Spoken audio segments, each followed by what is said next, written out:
ነብይና ረሱል ነው ብሎ መናገሩ ኢሳ ነብይ ነው ብሎ ካስተማረን ረሱል ነው ብሎ ካስተማረን ተመልሶ እንዴት ነው ጌታና አምላክ የሚሆነው? ኢሳ ረሱል ነው መልእክተኛ ነው ማለት ግዴታ ምን አለው ማለት ነው?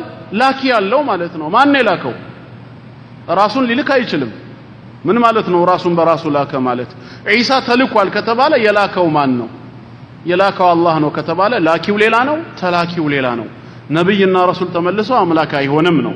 ለዚህም ሱረቱ መርየም ቁጥር 30 ላይ በሱረቱ መርየም ምዕራፍ 19 ቁጥር 30 ገና በእናቱ እቅፍ እያለ ባወላለዱ ጉዳይ ላይ አይሁዳውያኖች መርየምን ከሰዋት ነበር ከጋብቻ ውጪ ወልደሻል ብለው። መርየም የዛኔ ይሄን ልጅ በድንግልና ነው የወለድኩት ብላ ብትናገርም ማንንም አያምናትም። ከዚህ በፊት ያልታየ ነገር ነው። አሁን ያላት አማራጭ ምንድነው? ከዚህ ክስ ነፃ እንዲያወጣት የተወለደው ልጅ ራሱ ከየት እንደመጣ እንዲናገር ነው አይደል? ስለዚህ ቁጥር 29 ላይ ምንድን ነበር ያለው? ፈአሻረት ኢለይህ ወደ እርሱም አመላከተች። ራሱ ከየት እንደመጣ ይናገር። ቃሉ እነሱም አሉ ተገርመው ከጋብቻ ውጪ በዚና ወልዳ የመጣችው አላሳፍር ብሏት ጭራሽ ደግሞ የማይናገር ህፃንን ነው እንግዲህ እንዴት አናግሩ ትለናለች በማለት ምን አሉ? ከይፈ ኑከሊሙ መን ካነ ፊል መህዲ ሶቢያ በአንቀልባ ላይ ያለ ህፃንን ምን ብለን ነው የምናናግረው አሉ። ገና እቅፍ ላይ ነው ያለው። ሁሉን ቻይ የሆነው አላህ በዚህ ሰዓት ለኢሳ የመናገር ችሎታ ሰጠው። ቃለ ኢሳም አለ ኢኒ አብዱላህ ገና ሲጀምር ምን አለ? እኔ የአላህ ባሪያ ነኝ። አታኒየል ኪታብ መጽሐፍንም ሰጥቶኛል። ወጀዐለኒ ነቢያ ነብይም አድርጎኛል አለ። ስለዚህ ኢሳ ምንድነው? ነብይ ነው። ነብይ ከሆነ አምላክ አይደለም። በቃ ቅድም ደግሞ ባየነው ሱራ መሰረት የመርየም ልጅ አልመሲህ ኢሳ ከበፊቱ እንዳለፉት መልእክተኞች እርሱም ያለፈ መልእክተኛ እንጂ ሌላ አይደለም ከተባለ ነብይ ነው፣ ረሱል ነው። ምንድነው ታዲያ ውጤቱ ሲባል ነብይ ሰዎችን ሊያስተምር እንጂ ለኔ ባሪያ ሁኑ ብሎ ራሱን በጌትነት ሊሰብክ አይገባውም ነው የምንለው። ቁርአንም ነግሮናልና ሱረቱ አሊ ኢምራን ምዕራፍ 3 ቁጥር 79 እስከ 80 የነብይን ሚና ይነግረናል። በሱረቱ አሊ ኢምራን ምዕራፍ 3 ቁጥር 79 እስከ 80 ማ ካነ ሊበሸሪን ለሰው ፈጽሞ አይገባውም ይላል ጌታ አላህ። ፈጽሞ ተገቢው አይደለም አን ዩእቲየሁ ላሁ ልኪታበ ወልሑክመ ወኑቡዋ አላህ መጽሐፍን ነብይነትን ጥበብንም ከሰጠውና ከለገሰው በኋላ ግን አይገባውም። ምን አይገባውም? ثم يقول للناس ለሰዎች እንዲህ ማለት ፈጽሞ አይገባውም። ኩኑ ዒባዳ ሊ ሚን ዱንላህ ከአላህ ሌላ ለኔም አገልጋይ ባሪያዎች ሁኑኝ ማለት ፈጽሞ አይገባውም ማለት ስልጣኑ አይደለም። ያ ነብይ የተሰጠው ነብይነት ነው፣ ጥበብና መጽሐፍ ነው። ይሄንን ከያዘ በኋላ ከአላህ ሌላ ለኔ ባሪያዎች ሁኑ ሊል አይገባውም። ከዛ ይልቅ ወላኪን ኩኑ ረባኒ ባወቃችሁት በተማራችሁት ነገር የምትሰሩ ተግባሪዎች ሁኑ ሊላቸው እንጂ ሌላ ማለትን አይገባውም። ቢማ ኩንቱም ቱዓሊሙነ አልኪታብ መጽሐፉን በምታስተምሩትና ወቢማ ኩንቱም ተድሩሱን በመሐከላችሁ በምትጠናኑት ሰበብ ሰሪዎች ተግባሪዎች ሁኑ እንጂ ለኔ ባሪያዎች አገልጋይ ሁኑ ሊል አይገባውም። አላህም ደግሞ በፍጹም አያዝም፣ በፍጹም አያዛችሁም አን ተተኺዙ አልመላኢከተ ወነቢይነ አርባባ መላእክትንና ነቢያትን ጌታ አድርጋችሁ ትይዙ ዘንድ አያዛችሁም። አያእሙሩኩም ቢልኩፍር እውን በክህደት ያዛችኋል አለ። ነቢያትንና መላእክት ጌታና አምላክ አድርጎ መያዝ ኩፍር ነውና አላህ በክህደት ያዛችኋል። ባዕደ ኢዘ አንቱም ሙስሊሙን እናንተ ሙስሊሞች ከሆናችሁ ለጌታችሁ ለአላህ እጅ የሰጣችሁ አምላኪዎች ከሆናችሁ በኋላ መላእክትና ነቢያትን ጌታ አድርጋችሁ እንድትይዙ በማድረግ በክህደት ያዛል አያዝም ነው። ስለዚህ ነቢያት ነብይ ነን ካሉ ሰዎችን ለኛ ባሪያ ሁኑ ማለት አይገባቸውም። ኢሳም እኔ ነብይ ነኝ ካለ እኛ የሱ ባሪያ አይደለንም፣ እሱም የኛ ጌታ አይደለም ማለት ነው። ሁላችንም ግን የማን ባሪያ ነን? የአላህ። ስለዚህ ባርነታችን ለአላህ ከሆነ ጌትነትና አምላክነትም ለሱ ብቻ ነው የሚሆነው ማለት ነው። ከዚህ በመነሳት ኢሳ ነብይ ተብሎ መጠራቱ ሌላው ሰባተኛ ማስረጃችን ነው አምላክ ላለመሆኑ። የተሟላ ማስረጃ ከዲናችን ቅድሚያ መያዝ ስላለብን ነው የማሰፋው። ጥሪያችንም ወደ ቁርአን ስለሆነ ነው።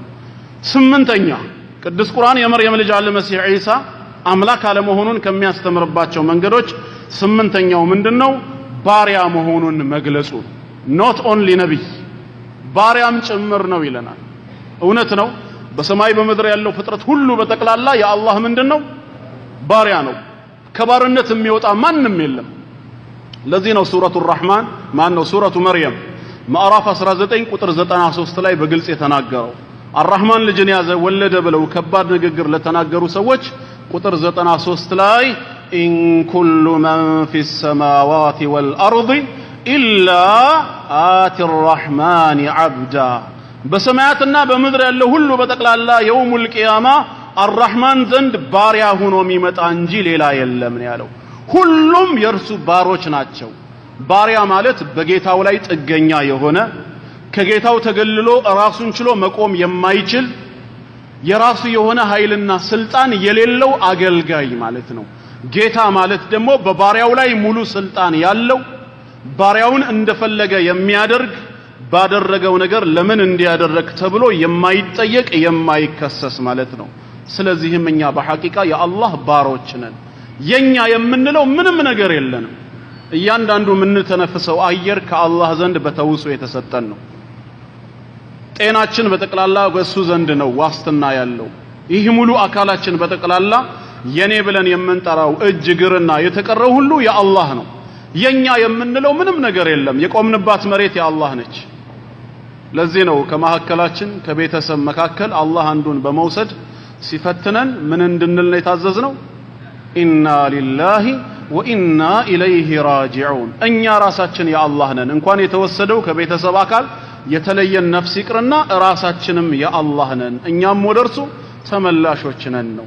የኔ የምንለው ማንነት ከሌለን ባሪያ ነን ማለት ነው።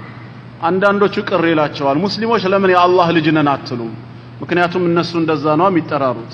እንደምን አደራችሁ የእግዚአብሔር ቤተሰቦች፣ እንደምን ዋላችሁ የእግዚአብሔር ልጆች ስለሚባባሉ እኛም ያንን እንድንጠቀም ይጠይቁናል። አንልም። አላህ ልጅ የለውም በየትኛውም አይነት ትርጉሙ። ግዴታ ልጅ ለማለት ሚስት አግብቷል ማለት አይጠበቅብንም።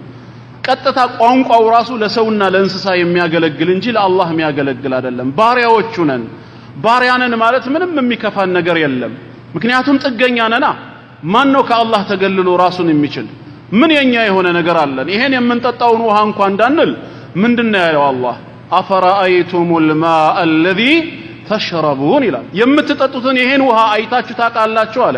ስትገዙ እዚህ ጋር አርማውን ታያላችሁ። የቱርክ ነው ወይስ የምን ትላላችሁ? ላስቲኩ ውስጥ ያለውንስ ውሃውን አይታችሁ ታውቃላችሁ? አአንቱም አንዘልቱሙሁ ሚነል ሙዝኒ አም ነሕኑል ሙንዚሉን። ከዳመናዎች ካረገዙት ላይ እኔ ነኝ ያወረድኩት ወይስ እናንተ ናችሁ ይላል። ማን ነው ያወረደው ውሃውን? በሌላ አየት እንደተናገረው ወአንዘልና ሚነል ሙዕሲራቲ ማአን ሰጃጃ። ካረገዙ ዳመናዎች የሚንቧቡ ውሃዎችን እኔ ነኝ ያወረድኩላችሁ ነው የሚለው። ጥገኛ ነን፣ ራሳችንን አንችልም ማለት ነው። በወረደው ውሃ ደግሞ አረንጓዴዎችን የሚያበቅልም እሱ ነው። አየቱ ይቀጥልና ያን ይናገራል። ስለዚህ ባሪያ ነን እኛ። እንደውም ለአላህ ባሪያ መሆን ያኮራናል ነው። አንዳንድ ጊዜ ምን ብለው ይመጣሉ? ባሪያ ጌታውን ይወዳል ብላችሁ ታስባላችሁ ይሉናል። ጌታው ባሪያውን ከተንከባከበው የሚያስፈልገውን ነገር ካሟላለት ካዘነለትና ሲሳሳት በይቅርታ ካለፈው፣ አዎ ባሪያ ጌታውን በደንብ ይወዳል። ነገር ግን ጌታ ባሪያውን ከደበደበው፣ ከአቅሙ በላይ ካሰራው፣ ሁሌም ካመናጨቀውና ሲሳዩን በአግባቡ ቁርስ ምሳ ራት ካልሰጠው በልቡ ጥላቻ ያድርበታል እንላለን። ከዛ ወደ ጌታችን እንመጣና አላህ ከቁጣው ትግስቱ የቀደመ ከቅጣቱ ራህመቱ የቀደመ ጌታ ነው። ይሄው ሳንጠይቀው ሲሳይን የሰጠን ከሁሉም በላይ የሆነው ኒዕማ እስልምናን የወፈቀን ኃጢአት በምንሰራ ሰዓት እንኳን ራሱ ወዲያውኑ እያየን እየተመለከተን ቅጣት የማይወስድብን ወደሱ ተውበት አድርገን እንድንመለስ ጊዜ የሚሰጠን ትክክለኛ ተውበት ካደረግን ኃጢአታችንን የሚምር ከመማርም አልፎ ወደ መልካም ስራ ወደ ሐሰናት የሚቀይር ትንሽ ለሰራነው ደግሞ እጥፍ ድርብ አድርጎ አጅርን የሚከፍል ጌታ በመሆኑ የአላህ ጌትነት ፍጹም የሚወደድ የሚፈቀር ጌትነት ነው። እዚህ ምድር ላይ እንደምታዩት እንደ ባሪያ አሳዳሪው ስርዓት ከሆነ ግን ጉልበቱን ያላግባብ የሚበዘብዙ ናቸው። አላህ ግን ከአቅም በላይ አላስገድድም የሚል ነው ራሱ በሰጠው ጉልበት። ለዚህ ነው ከቻልክ ቆመ ትሰግዳለህ፣ ካልቻልክስ ቁጭ ብለህ ትሰግዳለህ። እሱን ካልቻልክ በጎንህ ተጋድመ፣ ካልሆነ በጀርማህ ተኝተህ በአይንህ እየጠቀስክ ስገድ። ልብህን ነው መጀመሪያ መመረምረው ነው የሚለው አላህ። ያልሰጠሁን ነገር አልጠይቅህም ነው የሚለው። እንደውም የተጠየቅነው ከተሰጠን በታች ነው። ምክንያቱም 5 ደቂቃ ሰላት ላይ ነው የምንቆመው አይደለም የተሰጠን ኃይል ግን 50 ደቂቃ ወረፋ ላይ መቆም ይችላል ቀበሌ ስኳር አለ ቢባል ከአንድ ሰዓት በላይ ትቆማለህ ከአንድ ሰዓት በላይ የምትቆምበትን ጉልበት ከየት አመጣው ቢባል አላህ ነው የሰጠህ ያን ጉልበት ሰጥተው ለሰላት ግን 10 ደቂቃ ብቻ ነው የሚጠይቅህ ስለዚህ ይሄ የሚወደድ ጌታ ነው እናንተ ሹብሃት ለመፍጠር እንደምትሞክሩት አይደለም ስለዚህ ፍጥረት በተቀላላ የአላህ ምንድነው ባሪያ ነው ኢሳም ከነዚህ ፍጡራን አንዱ ነውና ባሪያ ነው እንላለን ሶስት ማስረጃ ስላለን አንደኛው ቅድም ያየነው ገና በእናቱ ቅፍ ያለ የተናገረው ሱረቱ መርየም ቁጥር 30 ላይ ቃለ ኢኒ አብዱላህ ወደፊት የአላህ ልጅ ነው የሚሉ ሰዎች ስለሚመጡ ገና የመጀመሪያው ንግግሩ ምን እንዲሆን አደረገው እኔ የአላህ ባሪያ ነኝ እንዲል አደረገው ይሄ አንድ ማስረጃ ነው ሁለተኛ ጌታችን አላህ ራሱ የነገረን ሱረቱ ዙኽሩፍ ምዕራፍ 43 ቁጥር 59 ላይ በምዕራፍ 43 ቁጥር 59 ላይ ኢን ሁወ ኢላ ዐብዱን አንዐምና ዐለይህ በርሱ ላይ ያጣቀምንበት ጸጋችንን የለገስንበት የሆነ ባሪያ እንጂ ሌላ አይደለም ወጀዐልናሁ መሰለን ሊበኒ እስራኤል ለበኒ እስራኤሎችም ምሳሌ አርአያ ያደረግነው ባሪያ እንጂ ዒሳ ሌላ አይደለም ይለናል ስለዚህ ባሪያ ነው አልመሲህ ደግሞ ለአላህ ባሪያ በመሆኑ አይጸየፍም እሱ እንኳን ቁርአንም ሱረቱ ኒሳ ምዕራፍ 472 ላይ ነግሮናል በምዕራፍ 4 ሱረቱ ኒሳ ቁጥር 172 ለን የስተንኪፈ አልመሲህ አን የኩነ ዐብደን ሊላህ አልመሲህ ለአላህ ባሪያ መሆንን ፈጽሞ አይጠላም አይጸየፍም እንኳን እሱ ወለል መላኢከቱል ሙቀረቡን ለአላህ ቀራቢ የሆኑ መላእክት እንኳን ለአላህ ባሪያ ከመሆን አይጸየፉም እንጸየፋለን ካሉ የሚጠብቃቸው ጀሃነም እንደሆነ ቀጥሎ ይናገራል ስለዚህ ዒሳ የአላህ ባሪያ ነው ከባርነቱ ውጪ ሌላ ሚና የለውም በባርነቱ ደግሞ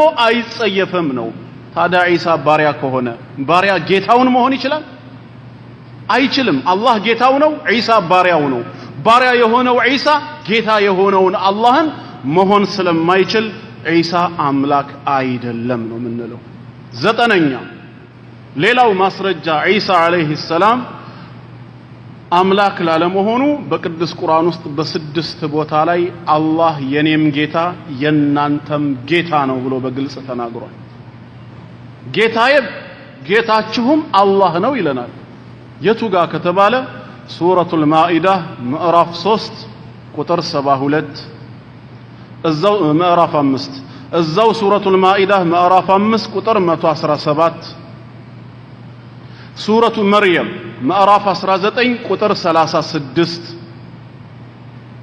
ሱረቱ ዙኽሩፍ ምዕራፍ 43 ቁጥር 64 ሱረቱ አሊ ዒምራን ምዕራፍ 3 ቁጥር 52 ሱረቱል ማኢዳ ምዕራፍ 5 ቁጥር 114 በእነዚህ ቦታዎች ላይ ተመሳሳይ ቃል እናገኛለን ኢነላህ ረቢ ወረብኩም ፈዕቡዱ አላህ ለኔም ለናንተም ጌታችን ነውና እሱም ብቻ ተገዙት ነው የሚለው አላህ ለኔም ለናንተም በተለይ የሱረቱል ማኢዳ ቁጥር 72 እንየው لقد كفر الذين قالوا إن الله هو المسيح ابن مريم እነዚያ አላህ ማለት ራሱ የመርየም ልጅ አልመሲህ ዒሳ ነው ያሉ ሰዎች በርግጥ ካዱ وقال المسيح ግን እንዲህ ብሏቸው ነበር በወቅቱ ያ በኒ እስራኤል እናንተ የእስራኤል ልጆች ሆይ ይላል ቀደምት ነቢያት ህዝቦቻቸውን ሲያናግሩ